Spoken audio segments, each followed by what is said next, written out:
안녕하세요. 상승미소입니다. 오늘 월요일입니다. 오늘 자사주 이야기를 좀 하겠습니다. 미국에서 자사주, 1월 자사주 매입이 무려 1000억 달러를 넘었습니다.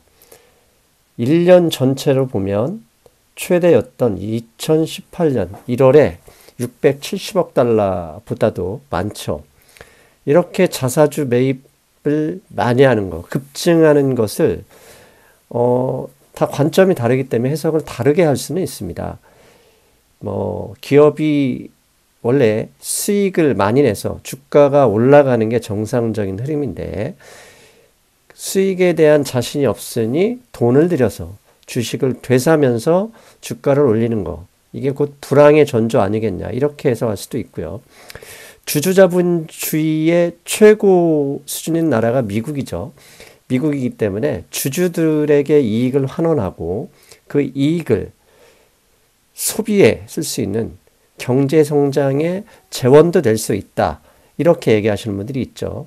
그래서 오늘은 자사주 매입이 지난 10년 이상 15년 가까이 어떻게 흘렀는지 그를 하나씩 살펴보겠습니다. 네, 어제 금융시장 브리핑에서 이 화면을 보셨을 겁니다. 마켓워치의 2월 7일 기사였습니다.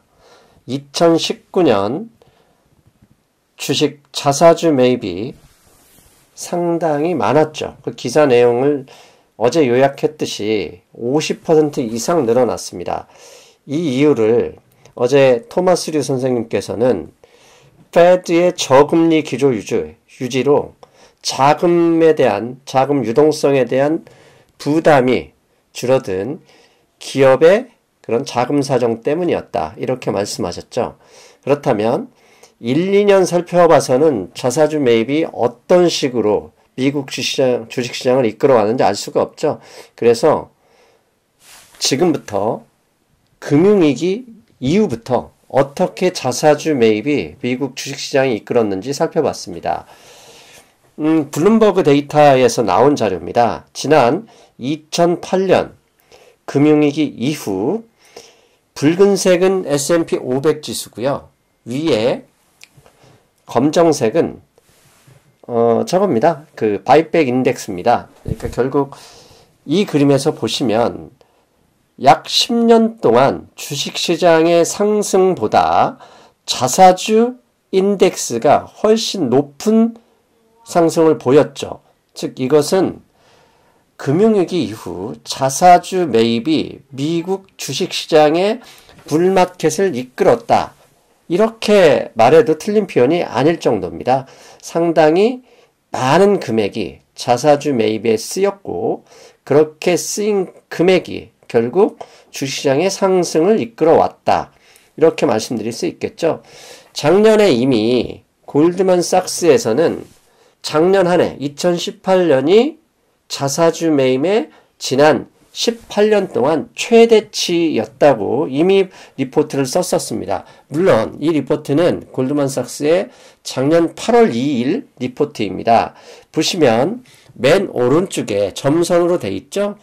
2018년 작년에 골드만삭스가 예상하길 약 1조 달러가 자사주 매입에 쓰일 것이다, 그렇게 예상을 했었습니다. 근데 이 1조 달러라는 수치는 금융위기 직전에 2007년에 약 8,300억 달러 이후 사상 최대치였습니다. 그렇다면 이렇게 자사주 매입이 앞에서 잠깐 언급했던 대로 자사주 매입이 결국은 주주이익의 환원이거든요. 근데 주주이익의 환원에 대해서 그 돈이 결국은 미국의 70%, GDP의 70% 이상 쓰이는 소비의 재원이 될 텐데 왜 이렇게 시장은 민주당 일부 의원과 공화당 일부 의원이 자사주 매입을 제한해야 한다고 말할 정도의 우려가 됐느냐? 가장 중요한 이유는 결국 투자보다는 주가에 관심을 드는 기업가 정신에 대한 걱정입니다. 즉 기업이 순이익을 얻었고 그렇다면 그 돈으로 새로운 투자, 기술 개발, R&D 등에 투자를 해야 되는데 미국 기업이 거의 너무 많은 포지션을 자사주 매입에 쓰는 게 아니냐. 그렇게 되면 중국이나 독일, 일본, 심지어 한국에게까지 제조업 경쟁력이 뒤처질 수 있다. 그런 걱정이 있겠죠. 그렇다면 자사주 매입 금액과 기업의 자본재 투자 금액이 어느 정도 차이가 있는지, 어떤 비율로 되어 있는지 한번 살펴볼 필요가 있겠습니다. 이것도 마찬가지로 골드만삭스가 작년 9월 13일에 냈던 리포트에서 가져왔습니다. 왼쪽에 보면 share repurchase, 그러니까 자사주 매입, 탑 10 기업입니다. 자사주를 많이 매입하는 탑 10 기업을 위에 표시했고요. 오른쪽에는 CapEx, 이게 뭐냐? CapEx, 자본적 지출입니다. 즉 기업이 생산 활동을 위해서 쓰여지는 내구재, 그 다음에 기계 설비, 공장, 이런 게 투자하는 데를 이제 자본적 지출 CapEx라고 하고요. 왼쪽은 이 기업들, 그러니까 왼쪽은 자사주 매입 탑 10 기업이고 오른쪽은 CapEx 투자, 자본적 투자 탑 10 기업입니다. 그런데 맨 위에 자사주 매입 1등은 작년에 같은 경우 애플이었고요. 두 번째가 아마존이었습니다. 그런데 이 탑 10 기업을 다 합치니 1270억 달러로 나옵니다. 근데 S&P 500 기업 같은 경우는 384억 달러였네요. 그런데 반대쪽에 자본적 지출 총액을 보면 탑 10 기업이 660억 달러밖에 되지 않습니다. 즉 더욱더 우려스러운 건 이 왼쪽 자사주 매입 증가율이 무려 78%로 급증했는데 오른쪽에 자본적 지출 증가액은 53%밖에 안 됐다. 시장에서 우려할 만도 하죠. 자사주 매입 금액만큼 R&D나 자본적 지출에 투자돼야 제조업 경쟁률도 늘어나고 일자리도 늘어날 텐데 그렇게 하지 않는다는 거죠. 그렇다면 이걸 좀 더 시각적으로 봤더니 최근 5년 중에 맨 왼쪽이 2013년이고요. 맨 오른쪽이 작년 2018년 예측치입니다. S&P 500 기업의 연간 총 캐피탈 스펜딩 그로스인데요. 이 좀 진한 색은 앞에서 얘기했던 CapEx, 그 다음에 연한 푸른색은 자사주 매입입니다. 그런데 이게 지난 5년간 자사주 매입이 CapEx보다 더 많은 건 사실이었고요. 특히 작년에는 저렇게 자사주 매입이 급증했던 거죠. 자사주 매입이 작년에 급증했던 것은 법인세 인하 때문이잖아요. 법인세를 트럼프 대통령이 대규모 감세 조치를 취했고 그렇게 세금으로 낼 돈이 기업의 순이익으로 남았을 텐데 그 돈을 정부에서 감세안을 밀어붙였던 것은 투자 활성화였는데 저게 주주에게 돌려줬으니 충분히 우려할 만합니다. 근데 이런 우려 때문에 민주당의 샌더스 의원이나 공화당의 일부 의원도 저 의견에, 그러니까 자사주 매입 규제를 해야 된다는 의견에 동조하고 나섰다고 합니다. 근데 중요한 건 트럼프 대통령의 의견이죠. 트럼프 대통령이 최근에 2월 12일 날 CNBC에 보도한 내용은 이런 얘기가 나와 있습니다. 트럼프 대통령이 직접 했던 말이 좀 진한 색으로 했습니다. 미중 무역 분쟁의 불확실성에도 작년 4분기 자본적 지출, 캐펙스 지출이 사상 4번째로 많았다. 즉 일부에서 주장하는 것처럼 기업 투자를 안 하면서 자사주 매입만 확대한다는 그런 전제 자체가 잘못됐다. 이렇게 트럼프 대통령이 민주당 의원들의 자사주 매입 규제안에 대해서 이런 말씀을 하셨다고 하네요. 그래서 실제로 작년 4분기에 캐펙스, 자본적 지출이 얼마나 늘었는지 좀 찾아봤습니다. 찾아봤더니 작년에는요, 740억, 작년 4분기에 740억 달러가 자본적 지출에 쓰였는데 이게 사상 4번째로 많았다고 합니다. 가장 많았던 건 지난 나스닥 버블 직전에 1080억 달러가 쓰였고요. 두 번째로 많았던 것은 2010년, 이때 양적 완화 번째 상당했을 때죠. 그때 954억.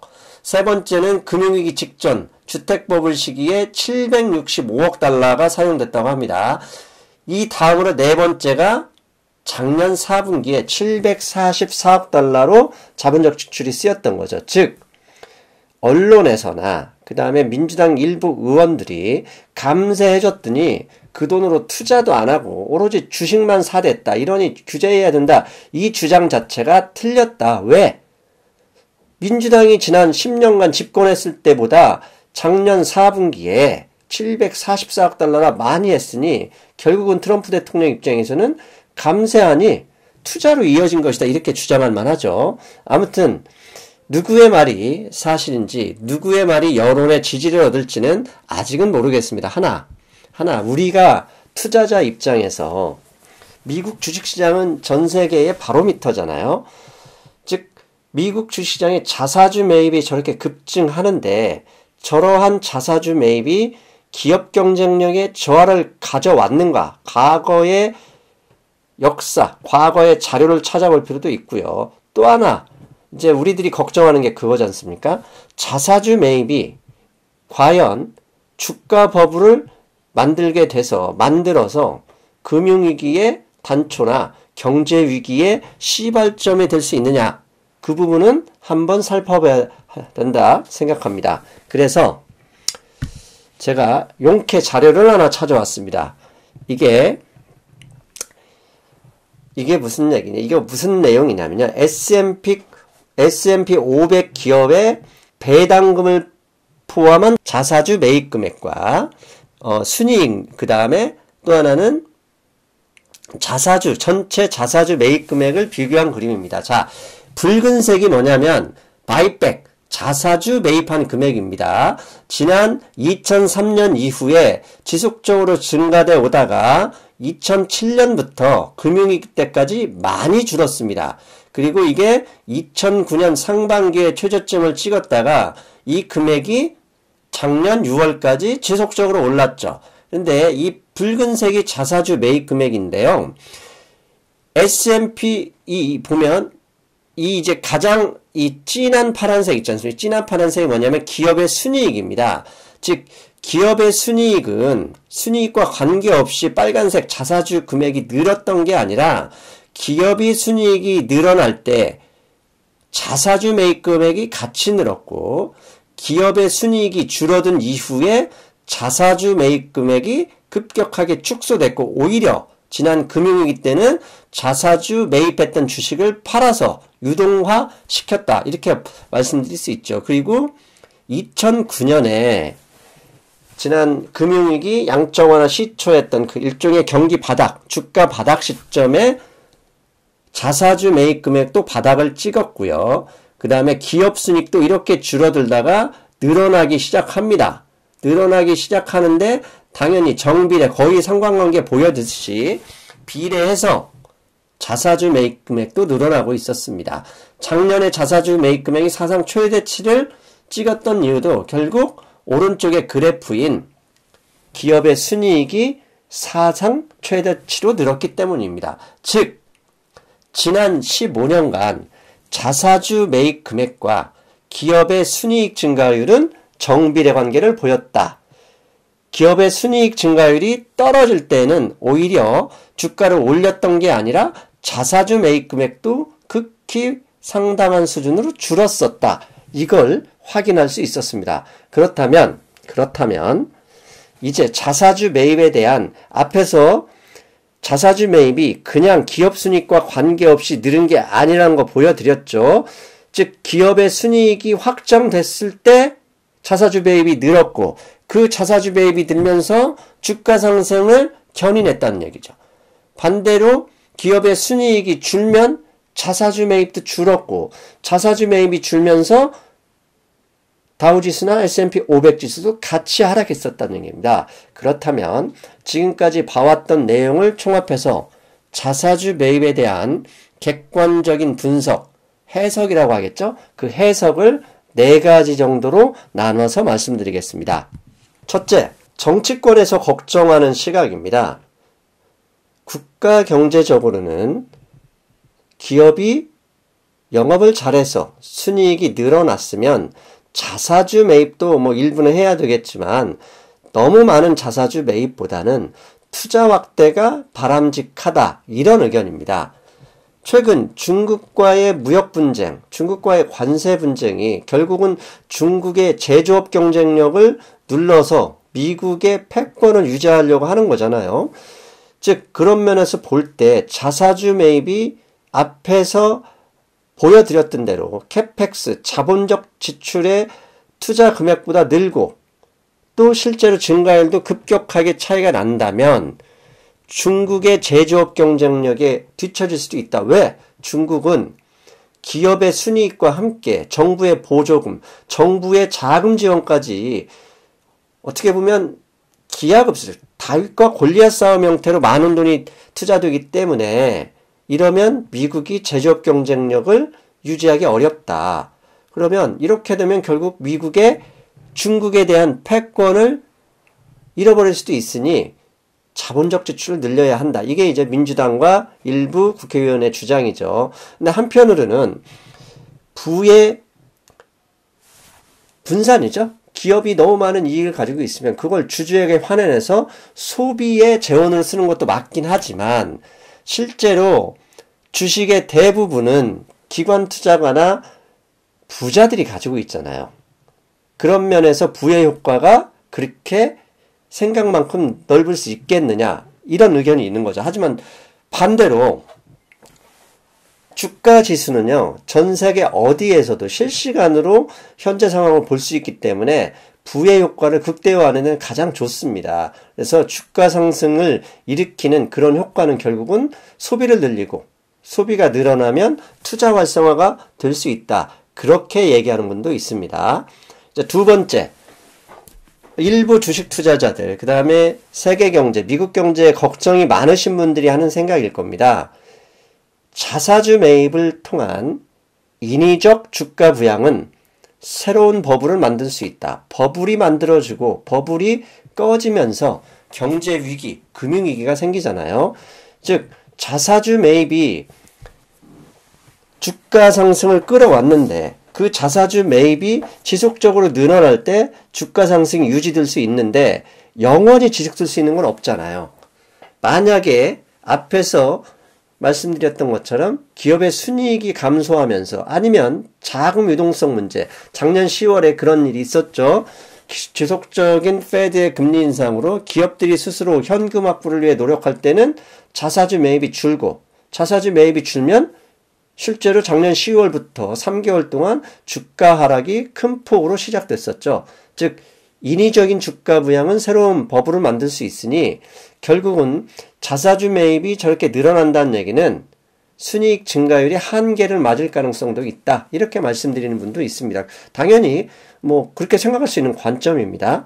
세 번째, 앞에서 제가 직전에 그래프 보여드렸잖아요. 순이익의 증가율 없이 미국 역사상 자사주 매입 확대는 없었다는 게 그게 역사입니다. 즉 지난 15년간 미국 기업들의 자사주를 매입하는 금액이 확대된 것은 순이익 확대와 정비례했었다. 즉 너무 기업을 돈 쓰는 것을 공산주의도 아니고 너무 뭐라고 하죠? 간섭할 필요는 없다. 시장에 맡겨두어야 한다. 왜? 늘어나는 순이익으로 자사주 매입을 하는 걸 왜 반대하느냐. 그건 또 일리 있는 말이거든요. 다만 자사주 매입이 줄어들 때는 주식 투자자 입장에서는 매도 시점으로 고민할 필요도 있겠다. 이건 상당히 좋은 시그널이 될 수도 있겠죠. 그래서 앞으로 매주 일요일에 금융시장 브리핑 할 때요. 지금은 필라델피아 반도체 지수나 뭐 BKLN 이런 지수를 보여드렸는데 앞으로는 어제 말씀드린 PKW 있잖아요. 자사주 ETF의 추이도 말씀드리겠습니다. 그 추이만 어느 정도 본다면 매수 세력이 줄어들었다, 늘어났다 이렇게 확인할 수 있겠죠. 자, 마지막 네 번째는 기업이익에 영향을 주는 변수를 주목하고 있어야 되겠다. 이게 무슨 말이죠? 지난 15년간 미국의 자사주 매입 흐름을 보니 순이익이 줄어들으면 자사주 매입이 줄어들었고 순이익이 늘어나면 자사주 매입이 따라서 늘어났었다. 그 얘기는 미국 기업들의 순이익이 확대될 수 있는 거시경제 변수가 있다면 주가 상승에 유리할 것이고, 반대로 순이익 증가율에 부정적인 요소들이 많으면 반대일 경우다. 그러면 부정적인 요소는 뭐냐? 중국과의 무역 분쟁, 금리 인상 이런 게 될 거고요. 긍정적인 자사주 매입의 긍정적인 신호들은 반대겠죠. 금리 인하, 중국과의 무역 협상이 잘 끝나고, 그 다음에 그로 인해서 소비가 늘면서 경제 성장률 등이 확대될 때, 경제 성장률 증가세가 확대될 때 좋게 봐도 되겠다. 이렇게 말씀드릴 수 있겠습니다. 그리고 자, 이 정도는 여러분도 이제 충분히 생각하실 수 있는 변수고요. 마지막으로 골드만삭스가요, 올해 2019년에 자사주 매입과 자사주 매입에 대한 예상치를 좀 뽑아놓은 그림이 있습니다. 자, 이게 보면 2018년 추정치에 보면은 캐피탈 익스펜디처, 아까 말한 캐펙스죠. 자본적 지출에 7,015억 달러를 전체 기업이 썼고요. S&P 500 기업에서 전체 기업이 썼고, 자사주 매입에는 7,700억, 그 다음에 배당금에는 4,950억, 또 2,600, 전체적으로 2,660억을 썼죠. 그런데 여기서 보시면 자사주 매입이나 리턴 투 쉐어홀더, 그러니까 주주에게 더 많이 썼다는 얘기입니다. 근데 이 비교해서 제가 이 표를 보여드린 게 아니라요, 올해 예상치입니다. 올해 예상치. 작년 2018년에 쉐어 바이백, 자사주 매입 금액으로 골드만삭스가 7,700억을 예상을 했고요.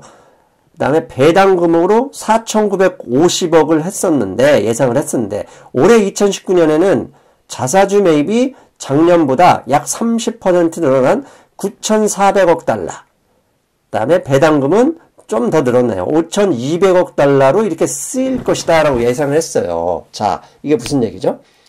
자사주 매입 금액이 작년보다 30% 이상 늘었다.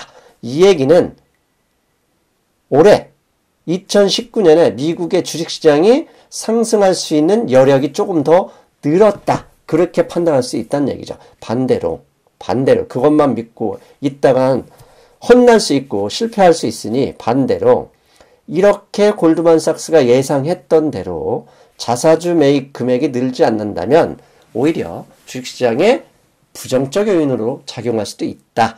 이렇게 생각하고 있어야 되겠다. 그러면서 저는 이런 것 때문에 매주 일요일 금융시장 브리핑에서 앞으로 자사주 ETF 자금 유입 추이까지 항상 올려드리도록 하겠습니다. 자, 오늘 자사주 매입과 관련 다양한 시각들을 정리해봤고요. 이제 여러분들은 제가 펼쳐놓은 시각에서 여러분들은 어떤 시각을 가질지 스스로 생각하셔야죠. 제가 이래라 저래라 하진 않겠습니다. 앞으로는 저는 사실만 나열하고 여러분이 판단하셨으면 좋겠고, 그 판단에 근거해서 포지션을 가지시면 되겠습니다. 자, 여러분, 저는 오늘은 여기까지고요. 다음 시간 수요일에 환율 드라마 두 번째 강의 있습니다. 환율 드라마 지난번 시간이 너무 적다 생각해서요, 한 5분 정도 들려서 20분 내외로 만들어서 여러분 감질나지 않게 재밌는 시간 만들어 보겠습니다. 자, 여러분 수요일에 뵙겠습니다. 안녕.